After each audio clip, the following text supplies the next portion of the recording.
वृद्धि और विकास। वृद्धि से अभिप्राय क्या है? शारीरिक परिवर्तन से, जैसे हमारे आकार में परिवर्तन, हमारे भार में वृद्धि, इन सभी को हम क्या कहते हैं? शारीरिक परिवर्तन। इसको मात्रात्मक होता है, हम इसको माप सकते हैं, एक निश्चित सीमा तक ही हमारे शारीरिक परिवर्तन होते हैं। जबकि विकास एक निरंतर चलने वाली प्रक्रिया है, जिसमें शारीरिक, संज्ञात्मक, सामाजिक, संवेगात्मक, मानसिक, नैतिक सभी को शामिल किया जाता है।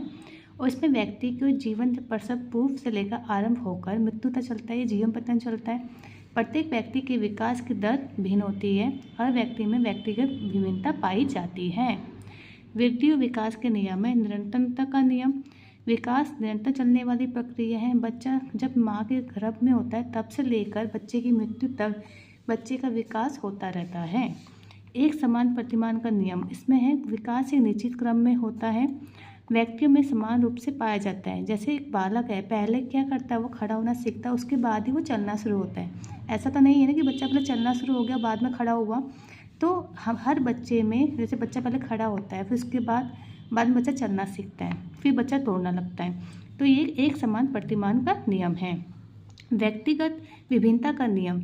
भिन्न भिन्न व्यक्तियों में विकास भिन्न भिन्न रूप से होता है।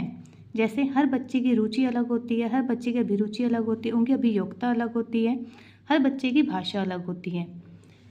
पहला है रुचि। रुचि क्या है? सामाजिक रूप से विकसित होती है।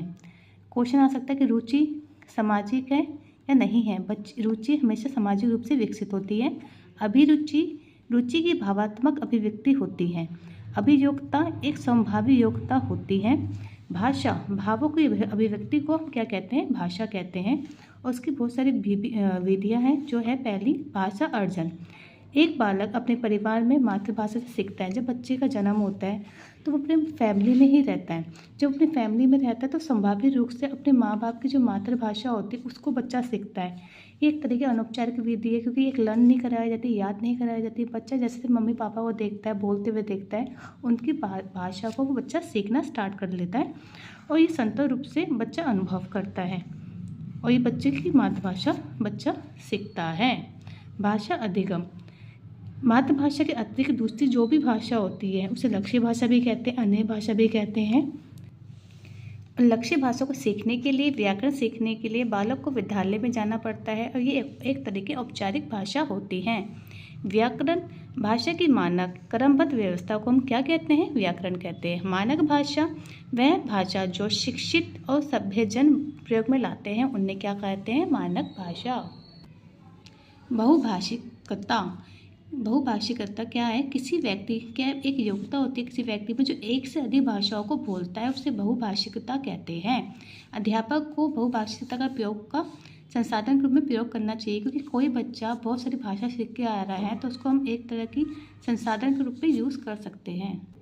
आपको एक क्वेश्चन आता है कि अगर एक बच्चा बहुत सारी भाषा को सीख के आ रहा है तो एक टीचर को क्या उसको समस्या मानना चाहिए, संसाधन मानना चाहिए? हमेशा संसाधन के रूप में मानना चाहिए। जो 9 चोम्स्की थे, उन्होंने भाषा जो बालक के व्याकरण को समझने की योग्यता जन्मजात मानी कि बच्चा बचपन से ही अपने व्याकरण बच्चा सीख के आता है। नेक्स्ट टॉपिक है जेंडर। जेंडर क्या है? जैविक अंतर को लिंग कहते हैं और समाज पुरुष और स्त्री को भिन्न भिन्न करते हुए निर्धारण करता है, तो उससे हम क्या कहते हैं? जेंडर। एक जो समाज क्या करता है, ये पुरुष का काम है, ये स्त्री का काम है, ये इसके कर्तव्य है, ये उसके कर्तव्य है, तो ये क्या है? जेंडर। जेंडर के आधार पर भेदभाव करना, हम जेंडर के आधार पर लड़का लड़की के आधार पर अगर हम भेदभाव कर रहे हैं तो उसको जेंडर रूढ़िवादिता कहते हैं, जेंडर पक्षपात या जेंडर असंवेदनशीलता भी कहते हैं। अध्यापक को बालकों की योग्यता के अनुसार ही कार्य वितरण करना चाहिए। बच्चे की योग्यता कितनी है उसके हिसाब से ही हमें बच्चों को काम बांटना चाहिए, ना कि जेंडर के आधार पर। नेक्स्ट टॉपिक है चिंतन। चिंतन के कितने प्रकार? चिंतन 3 टाइप्स के होता है, अभिसारी चिंतन, अपसारी चिंतन, संज्ञात्मक चिंतन। मतलब अभिसारी चिंतन में क्या होता है? जब एक ही बिंदु पर केंद्रित होकर बच्चा सोचता है तो उसे अभिसारी चिंतन कहते हैं। जैसे किसका सॉल्यूशन, किसी क्वेश्चन का आंसर एक ही है। जैसे हमारे भारत की राजधानी दिल्ली है तो इसका आंसर एक ही है कि दिल्ली ही इसकी राजधानी है, तो इसका अपसारी चिंतन। अपसारी चिंतन के अंदर एक से अधिक दिशाओं में सोचने वालों को अपसारी चिंतन कहते हैं। सृजनात्मक चिंतन में मौलिक गुण हो, नवीन हो, भिन्न हो, उपयोगिता चिंतन को सृजनात्मक चिंतन कहते हैं। सृजनात्मक चिंतन के चरण: मौलिक, समस्या, परिकल्पना, बाधा, सुषुप्त अवस्था, प्रतिदीप्ति अनुप्रयोग। टोनरेस ने सृजनात्मक चिंतन का परीक्षण किया था। लचीलापन, प्रभावात्मकता, मौलिकता, विस्तार, ये 4 क्वेश्चन पेपर में आ जाते हैं। ये 4 टाइप के टोनरेस ने सृजनात्मक चिंतन का थ्योरी दी थी। वंश और वातावरण का नियम। बालक के वृद्धि और विकास में वंश और वातावरण का दोनों का फर्क पड़ता है।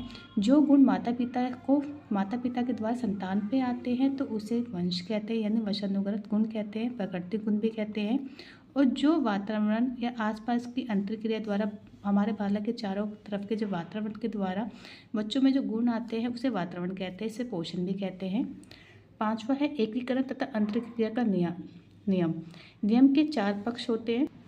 शारीरिक पक्ष, इसमें आता है सूक्ष्म ग्रामक कौशल, विहित ग्रामक कौशल, यानी fine motor skills, gross motor skills.